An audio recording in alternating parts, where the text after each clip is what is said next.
Good morning. Myself, D. Krishna, Assistant Professor, Department of Civil Engineering, Erode Sengundar Engineering College. So this class is for SC students, those who are preparing for higher educations like GATE exam. It is sponsored by AICTE Pre-Rana. So my subject is Transportation Engineering. So in this subject, today we are going to discuss about railway engineering. Okay, some objective questions in railway engineering.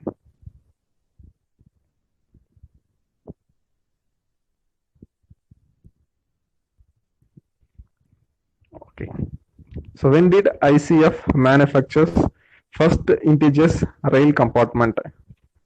So the answer is October 1955. As we know, the Indian Railway is origined in the year 1853.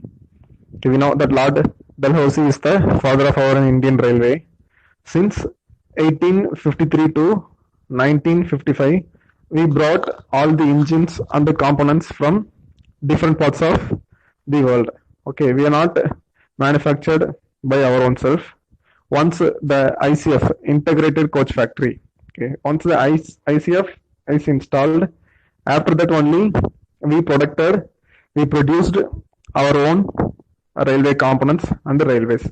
Okay, the first railway component is manufactured in the year of 1955.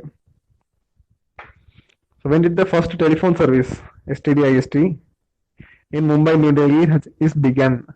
It was in the year of 1996, 11th October 1996. Okay, next. Who was first female assistant station master in Indian Railway? Okay, the answer is Rinku Sinha, appointed in 1994 in Eastern Railway, Kolkata. Okay, nowadays it's very common. Okay, nowadays the female station master, okay, or a female guard, or a female gate in charge, or gangman, or normal. But before 1994, there will not be any female station master in Indian Railway. Okay, after this, after 1993, we have reserved certain seats for women also. So from this, Rinku Sinha was the first station master. Assistant station master was appointed in Eastern Railways during the year of 1994. So nowadays it is very common. There are a lot of people you can see females who are working in stations or even in gang women also. Okay. Next, who is the first female diesel engine driver in Indian Railway? So we know initially the rails are running on steam. After that we invented a diesel engine. Nowadays we are mainly using electrical locomotives. Okay. The driver who driving the locomotives are called as loco pilot. So who was the first female diesel engine driver? The answer is Mumtaz Katwala, appointed in 1992 as assistant diesel driver. Okay, in 1992, the Mumtaz Katwala is appointed as a diesel engine driver. She is the first woman to serve this post. When was the first AC train, air conditioned train between Bombay and Baroda started? So first AC train between Bombay and Baroda. It was in the year of 1936. So since 1853 to 1936, there is no air conditioned train in India. After 1936 only, we have started to run the air conditioned railway trains.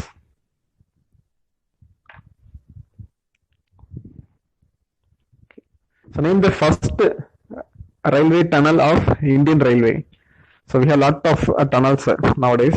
Which one is the first one? Is this Prakshit tunnel. Okay, Prakshit tunnel. It is located in Mumbai. Okay. So name the first railway tunnel of Indian Railway. It is Prakshit tunnel which is located at Maharashtra, Mumbai. Okay. Which company undertook the manufacturing of wagon for the first time in 1920? So the answer is Jisaf and the Company, Kolkata. So this is the first company who came out to manufacture the railway wagons. This is nothing but the engine in in our India. So Jasif and the company from Kolkata. So they have planned and installed the plant at Kolkata. So they have started manufacturing. So before independence, Asif Ali was the railway minister. So before independence, Asif Ali was the railway minister, who was the first railway minister after independence. Answer is Dr. John Mathai. Dr. John Mathai was the first railway minister after the independent India. So before that it was Asif Ali. So next, which is naming the trains that have placed in Guinness Book of World Record. So these are the some of the trains which have placed their name in Guinness Book of Record for several reasons. Darjeeling a toy train, Nilgiri mountain train, Simla toy train, Matheranan toy train, Place on Wheels Royal Orient, Buddha Circular Express, Fairy Queen. So these are the some of the trains, which has placed the record in Guinness Book of World Record. So for various reasons. So Nilgiri train is the shortest train or slowest train. It is the slowest train. So for various reasons. So next one. Where is Asia's biggest container depot located? So container. So it is at Delhi. Tuang La Kubat Inland Container Depot, which is the Asia's largest container depot. It is located in our country, Delhi. So it can able to handle enormous number of containers. Next one. Name the only train in India with numerical name as 10001 by 10002. The Satpura Express. So Satpura Express is a train in India which is having the numerical name. The Satpura Express is also called as 1001 bar by 1002.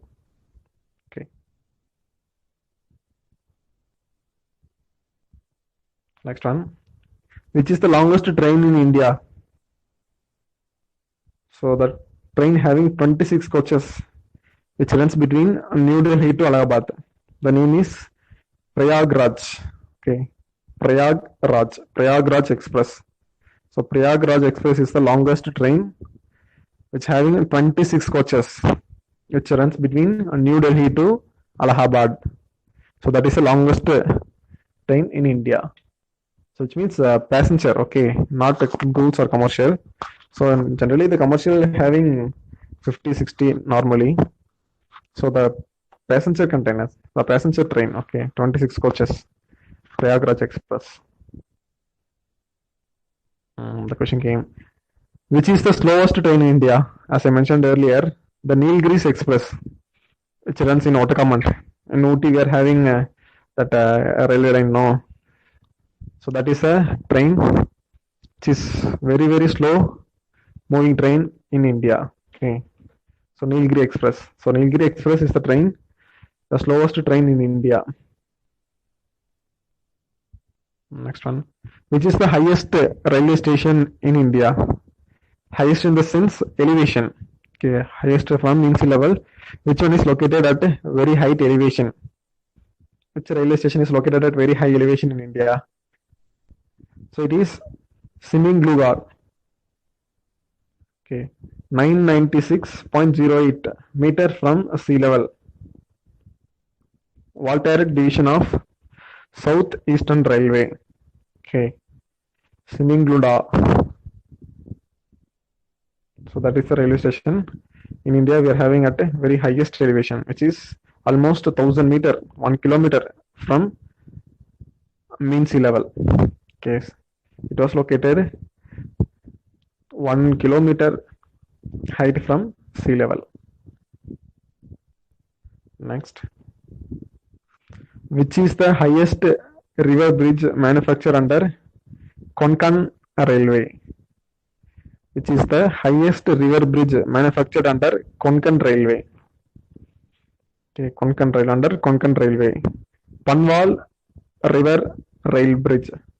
Okay, so this is the highest, which means height. Okay, highest railway bridge manufactured under Konkan Railway. It is Panwal River Rail Bridge. The height of the bridge is 64 meters. Okay, imagine how height it is. 64 meters. So nearly 200 feet. Nearly 200 feet height.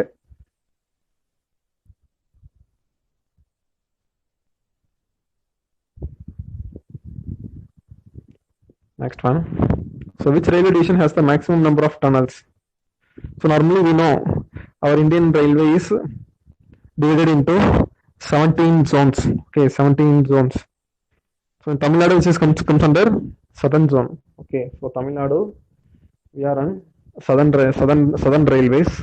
We are classified under southern zone. So similarly, they are having 17 zones. So recently, the Andhra has recently the railway has divided Andhra as a separate zone. It is going to be done in future. Okay, if it is approved, the total number of divisions maybe get 18. So presently it is 17. Okay, we are having 17 divisions in our railway. So in this question they are asking which railway division has the maximum number of tunnels. So it is Northern Railway. Okay, Kalkan Simla division. Kalka Simla division of Northern Railway, which includes 103 tunnels. Okay, which includes 103 tunnels. Okay, this is Northern Railway. Kalka Simla division of Northern Railway, which having 103 tunnels. Okay, next. So which is the longest railway bridge in Indian Railway? Which one is the question is which one is the longest railway bridge in Indian Railway? So railway bridge in Kerala near Kochi, which joins Idapalli to Velarpadam. The length of that bridge is 4.62 kilometers. Okay, so the longest bridge in Indian Railway, which is located at Kerala, which joins Idapalli to Velarpadama. Okay, the length of the bridge is 4.62 kilometers. Okay. So which is the last railway station of Northern Railway and Indian Railway? Which is the last railway station? Okay, which is the last railway station of Northern Railway and Indian Railway? So the answer is Bajalta. Bagalta. Bajalta. So it is situated in Jammu. Okay, it is situated in Jammu. It is a place in Jammu Kashmir. So which is the last station in Northern Railway. Okay.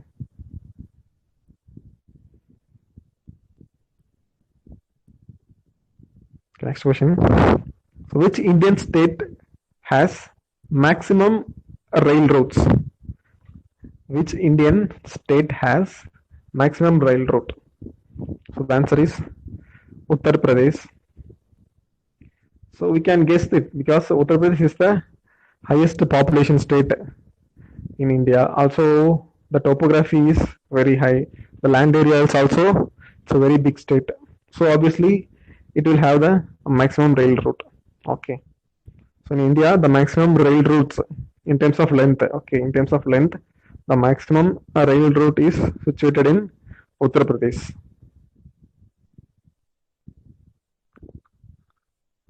Next question. How many states does Himsagar Express passes through? there is one train called Himsagar Express. So the question is, how many states that Himsagar passes through? So the answer is 11 states. So totally, the Himsagar Express will pass through 11 states of our country. It starts from Jammu Kashmir to and Tamil Nadu.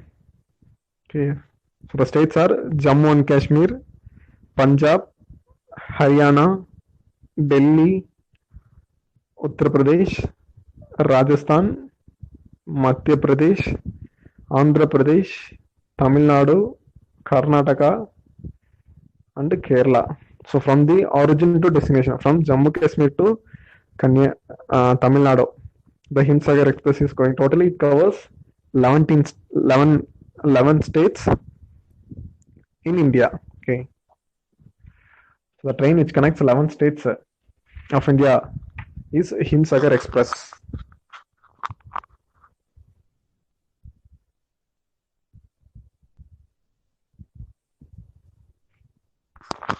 Next question. Which is the only railway stations that has all the 3 rails in operation? So that is Dum railway station. In Dum railway station, we can able to get EMU rails or circular rails and metro rails. All the types of rails will use the Dum stations. Okay. Dum station, railway station. So next question. Which railway station has the smallest name from the English alphabet point of view? Okay. So the which railway station has smallest name from the English alphabet's point of view? So the answer is IB. Only IB, the alphabets IB. Between Howrah and Nagpur. The station name is IB, which is the smallest name of station in India. The station having smallest name in India is IB. It is situated between Howrah to Nagpur. The answer is IB. That is the name of the station. Similarly, which railway station has longest name? Which railway station has longest name? So you can read what is the name? Venkata Narasimha Raju Varipeta. So the answer is Venkata Narasimha Raju Varipeta. So it is located at Andhra Pradesh. So this is the station which having the longest name. Okay. See, 1, 2, 3, 4.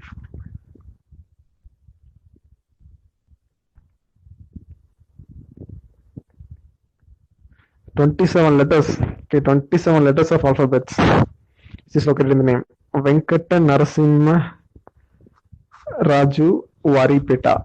Okay, so this is the longest railway station name in India, which is having 27 alphabets. The shortest one is 2, IB, only 2 letters, IB. So the longest one is 27, Venkata Narasimha Raju Varipeta. Okay, so recently our Chennai Central, it was the name is changed to Purachit Talaivar Dr. M.G. Ramachandran. So I think it's 1 or 2 letter, okay, which is shorter than this. So it has missed that name.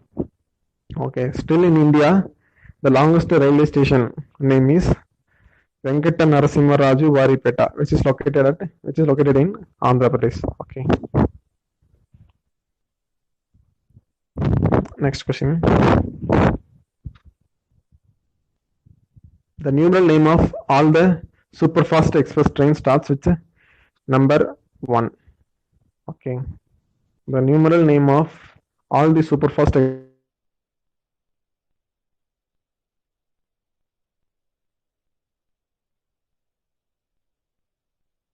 express train starts with which number? 1. In India, all the superfast train, okay, the numeral number is starts with 1. So remember that all in India, all the superfast express numeral name will be start from 1. So last question. Two heritage hotels of Indian Railways are located in. For Indian Railways, they are having two heritage hotels. One is located at Puri. Another one is Ranchi. So Puri is in Orissa. Okay. So another one is Ranchi, Jharkhand. So for Indian Railway, there are two heritage hotels. One is located at Puri and another one is located in Ranchi. So these are the some basics questions from the history of our Indian Railway. So these are all very important in the aspects of GATE examinations. So next, I'm moving to next topic. Okay. So this topic is about geometric design of airport. Okay, so geometric design of airport. So the geometric design of airport is majorly classified into three types. One is a runway, another one is a taxiway, and another one is exit taxiway. Okay. So in runway we are having four subdivisions. One is runway orientation, another one is basic runway length, and the third one is a runway configuration, and the fourth one is a runway geometrics. Okay, so the geometric design of airport is classified into mainly three types: runway, taxiway, and exit taxiway. In runway, we are having four subdivisions, which is runway orientation, basic runway length, runway configuration, and runway geometrics.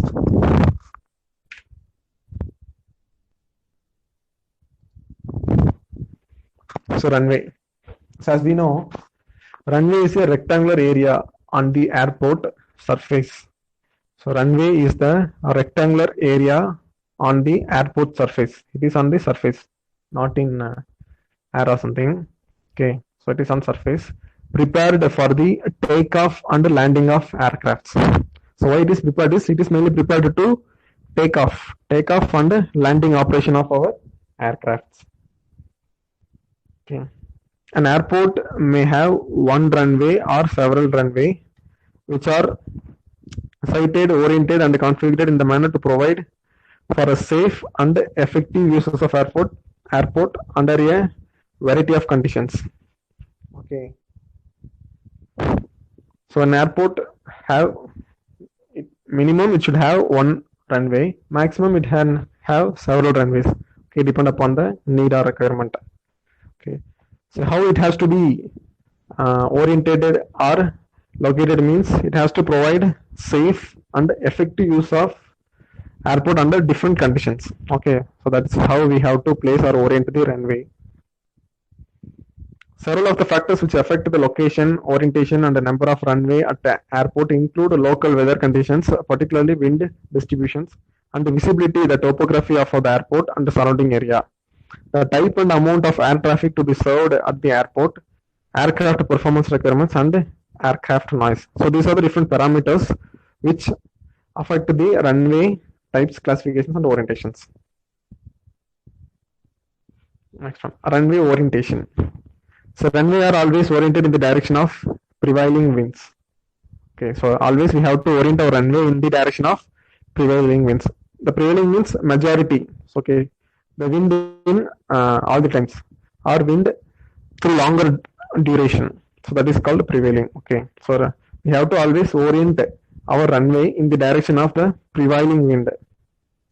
The reason behind this is to utilize the maximum force of wind at the time of takeoff and the landing of aircraft. So why we need to orient our runway in the direction of prevailing wind means we have to utilize. So we have to utilize the maximum force of wind. We have to use the wind force to take off and the landing of our aircraft. So that's why we are orienting the runway in the direction of prevailing wind. So following points need to be considered while orienting the runway. So before going to orient any runway, we have to consider all those following points. Avoid delay in the landing taxiing and takeoff operations, providing the shortest taxi distance possible from the terminal area to end of runway. So maximum provision for maximum taxiway so that the landing aircraft can leave the runway as quick as possible to the terminal area, providing adequate separate in and air traffic patterns. So these are some of the points we have to consider and keep in mind while while designing or while constructing a runway.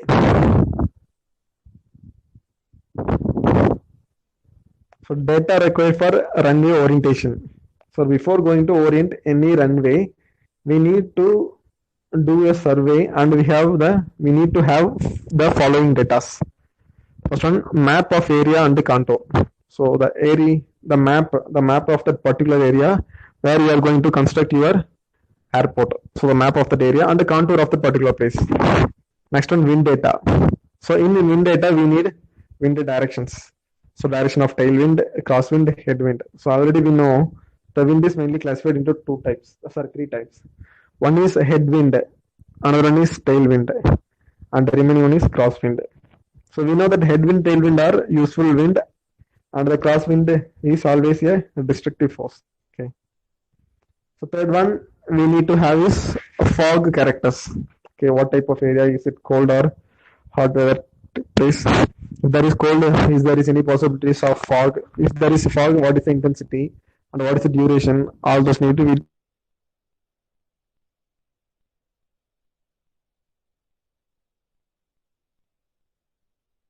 way. Next, there is some recommendation given by ICAO, okay, International Civil Aviation Organization. So the ICAO recommends a maximum allowable crosswind components as. So it is suggesting that the crosswind should have minimum. Okay. So it's based upon the field length. Okay, the ICAO giving the recommendation based on field length. Okay, for 1500 or over, the crosswind component is allowable up to 37 km per hour. Okay. So second, if field length is between 1200 to 1499 meter, the maximum allowable crosswind component will be 24 kmph, kilometer per hour. If your runway length is less than 1200 meter, then the allowable crosswind is 19 km per hour. Okay. So if you are going to construct a runway in 1200 meters, okay, if the crosswind is greater than 19 kmph means you are not allowed to use that runway at that particular time. Once the crosswind component get less than 19 means then the runway will be opened for landing or takeoff operation. So that is what the ICAO is recommending. Then wind coverage. So wind coverage of airport is the percentage of time in a year during which the crosswind components remains within the limit. Okay, the crosswind components remains within the wind coverage. Okay, the runway system is not to be disturbed excess crosswind. ICAO recommends minimum wind coverage of 95%. So ICAO is suggesting you have to construct a runway which having wind coverage up to 95%. Okay. So then calm period. So this is the period for which the wind intensity remains below 6.4 km per hour. If your intensity of wind is less than 6.4 km per hour, then we take that as calm period. Then windrows diagram. We know we are having two types of windrows diagrams. Okay, type 1 and type 2. So type 1 always gives direction and the duration. Okay, so direction and the duration of wind. Whereas type 2 gives direction, duration and the intensity of the wind. So there is a difference between type 1 and type 2. From type 2 we can get intensity of the wind in extra. Okay.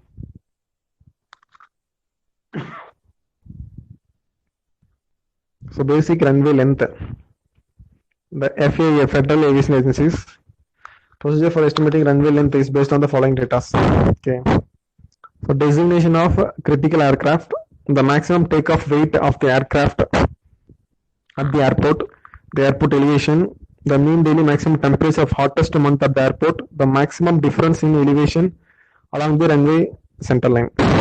So these are the 5 parameters which decide the basic runway length, which is suggested by FAA. Okay. So designation of critical aircraft. So what type of aircraft it is? Okay, that is they were referring as designation. So what kind of aircraft it is, whether it is small or whether it is large or whether it is medium size. Okay, so that is called as designation of aircraft. So what type of aircraft? The second point is the maximum takeoff weight. So how much amount of weight which can able to carry. So that is the maximum takeoff weight of critical aircraft at the airport. The third one is elevation, the height of that airport. Fourth one is temperature, the temperature at that particular place. Okay, at the hottest month, on hottest day. So what is the maximum temperature that they have mean? And the maximum difference in elevation. Okay, this is gradient from the center line. So these are the 5 parameters that decide the basic runway length. So there are 3 corrections mainly: correction for elevation, then correction for temperature, then correction for gradient. Okay. So there are 3 main corrections in the runway length calculation. First one is elevation correction, then temperature correction, then gradient correction. Next, so basic runway length. Normal landing, there are 3 parameters: normal landing, normal takeoff, and emergency stop. Okay. So the aircraft should come to the stop within 60% of land distance, assuming that the pilot makes the approach at the proper speed and crosses the threshold of a runway at the height of 15 meters. Okay, whenever an airport is constructed, a pilot is approaching the runway. Okay, the pilot has to approach the runway at a height of 15 meters, and he has to reach the runway and touch the threshold, and it has to stop the vehicle within 60% of his runway. Okay, the remaining 40% of the runway has to be kept ideal. He has to stop the vehicle at 60% of the runway length itself. Okay, he has not supposed to travel the entire distance 100% of runway. He has to stop at the end. Instead of that, he has to stop his vehicle at 60% of the length itself. So that is termed as normal landing. Okay, the pilot has to approach the runway at a height of 15 meter, and he has to immediately touch down his vehicle in the threshold, and he has to stop the vehicle at a distance 60% of total runway length. So that is termed as normal landing condition. The runway of a full stage is to be provided for the entire landing distance. Okay. So the second one, normal takeoff. First we have discussed normal landing. So second one we have to discuss, we are going to discuss normal takeoff. The takeoff distance must be 115% of the actual distance of aircraft used to reach the height of 10.5 meter. Okay. So the pilot has to touch the height of 15 meter while landing. Okay. So at normal landing condition, the pilot has to be at the height of 15 meter from the runway, and he has to approach the runway.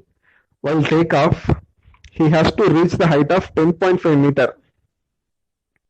At 115% of runway length, he has to reach the height of 10.5 meter. Then it is said to be a normal takeoff.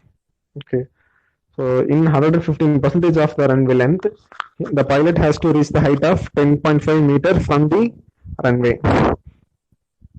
So it requires a carry way at the end of runway. So at the end of runway, we have to provide a clear way. It is required a clear way at the end of runway in the direction of takeoff. This should not be less than 50 meter wide.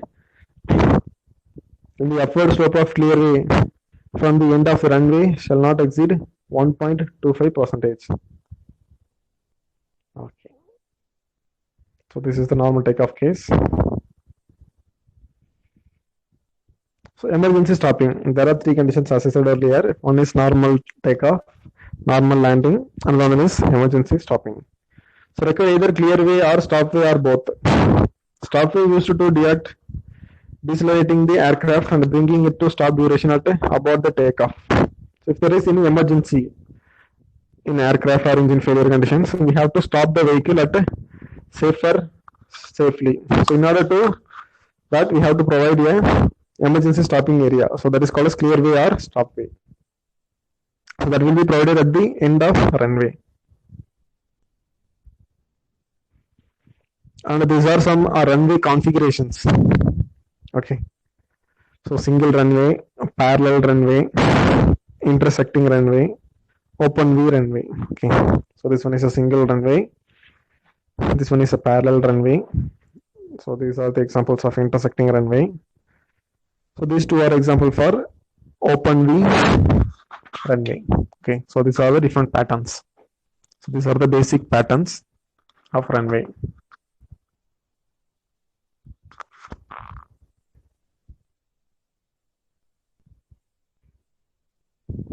So next one is runway geometrics. So length of runway, width of runway, side distance, longitudinal and effective gradient, rate of change of longitudinal gradient, transverse gradient, safe area. So these are the classifications which comes under runway geometrics.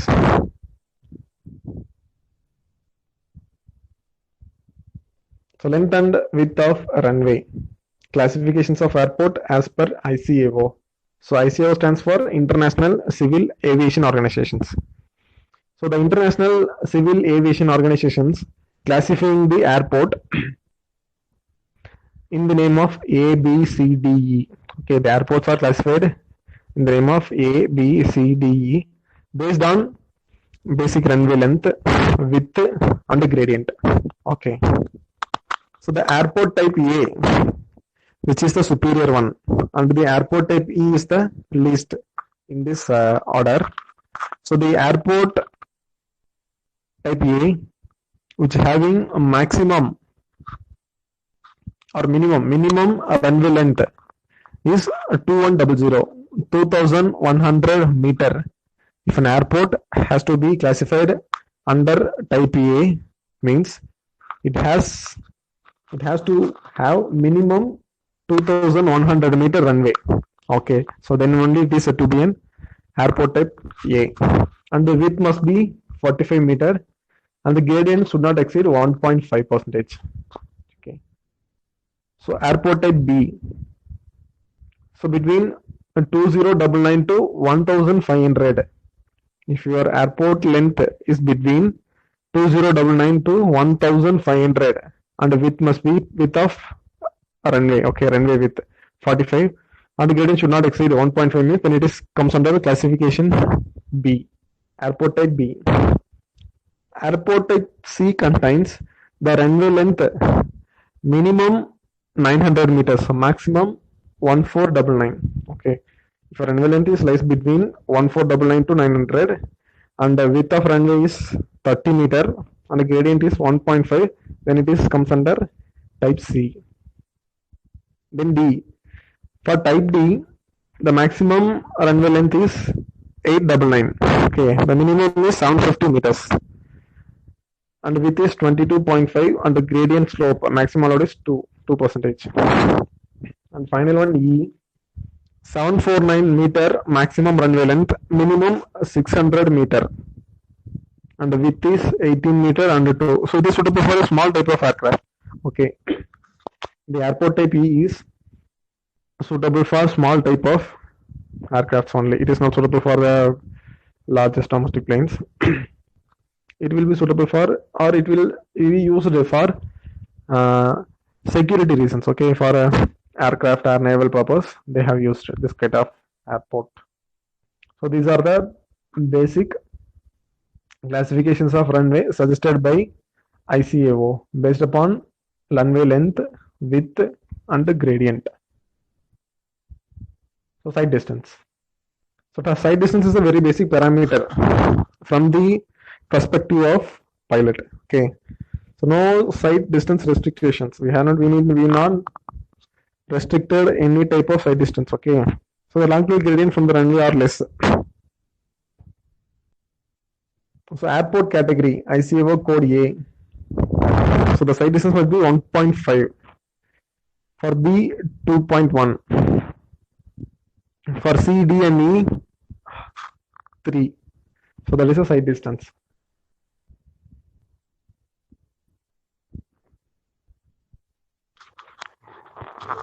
The next one is a longitudinal gradient.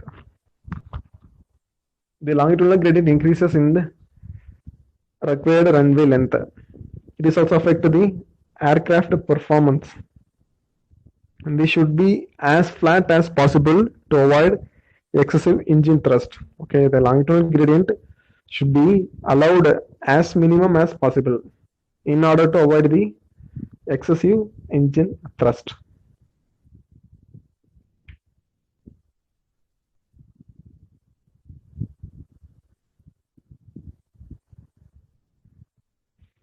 Next, change of longitudinal gradient. The abrupt gradient changes may cause us, if there is any sudden change in gradient, okay, the lift off of aircraft during takeoff, okay, premature lift off of aircraft during takeoff. The change in gradient should be smooth through the provision of vertical curves. No vertical curve is required if the grade changes in less than 0.4 percentage. Then transverse gradient. So these are all about gradients, okay. Provides for quick disposal of surface water. Okay. It is important that we need to maintain our runway as dry as possible. We have to quickly drain off our rainwater, and also we have to avoid the surface water, okay, reaching our runway from adjacent land. So for that we need to give some transverse slopes, okay, providing for quick disposal of surface water. Ponding of water in hazardous of aircraft operation. Okay, so the ponding of water in the runway is hazardous for our aircraft operation because it reduces the friction.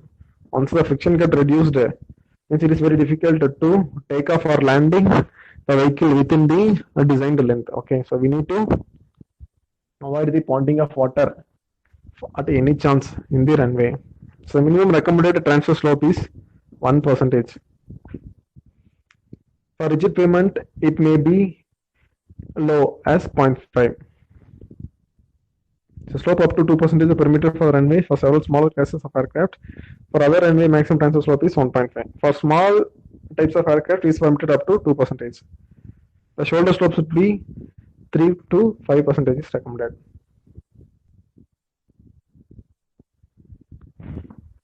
So next one is a safety area. So as I said earlier, so in order to stop the vehicle, if there is any failure while landing or takeoff, we need to stop the vehicle safely. For that, we need to provide and we need to maintain some clear space at the end of the runway. So that is called a safety area. The safety area is the area where it cleared, drained, and graded, include the structural pavement showed on the either side of runway and the additional width. Okay, we need to maintain a safety area at the end of the runway. If there is any emergency case, means the vehicle need to stop without any damages or accidents. Okay, so that's why we are having safety area. So the taxiway. So taxiway are defined as the path on the airfield surface for taxiing an aircraft, and they are intended to provide linkage between one part of the airfield. Okay, aircraft movement on taxiway are essentially grounded movement and are relatively slow. In order to reach your terminal building from the runway, we need to drive the vehicle on land, so that connection between runway and terminal building is made by using taxiway.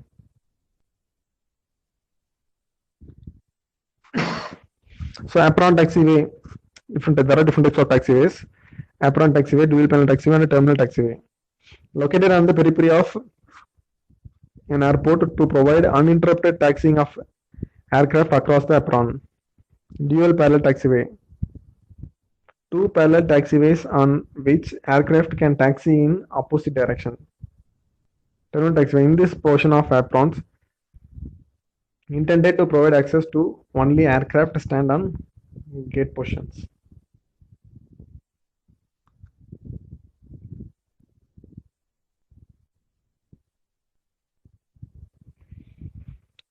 Okay, so within this, I am concluding the today's sessions.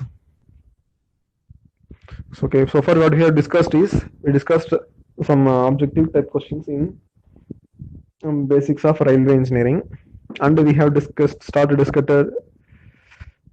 discussing in geometric design of the runway. So the geometric design is mainly classified into runway, taxiway, and exitway. In runway, we are having further classifications into runway orientation, basic runway length, runway configuration, and runway geometrics. So this is what we have discussed today. So the remaining will be discussed on next class. Thank you.